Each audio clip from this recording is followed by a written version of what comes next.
ఆకలిగా ఉన్నా కూడా హ్యాచరీ మాత్రం విజిట్ చేసి వెళ్దాం అనుకుని వెళ్ళాం. అక్కడికి వెళ్ళి చూస్తే అక్కడ కూడా లార్వేకి ఫీడ్ ఇస్తున్నారు. ఇక్కడున్న ఒకసారి ఆ హ్యాచరీలో జరిగే వర్క్ అంతటి గురించి ఎక్స్ప్లెయిన్ చేశారు. హ్యాచరీ అంటే తెలిసిందే కదా, సీడ్ ని ప్రొడ్యూస్ చేయడం. ఇక్కడేమో గ్రీన్ టైగర్ ప్రాన్ యొక్క సీడ్ ని ప్రొడ్యూస్ చేస్తారంట.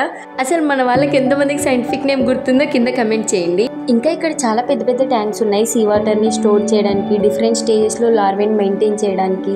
ఇంకా మా క్లాస్మేట్స్ కి అయితే డౌట్స్ కూడా వచ్చాయి వేస్ట్ వాటర్ ని ఎలా డిశ్చార్జ్ చేస్తారు అని.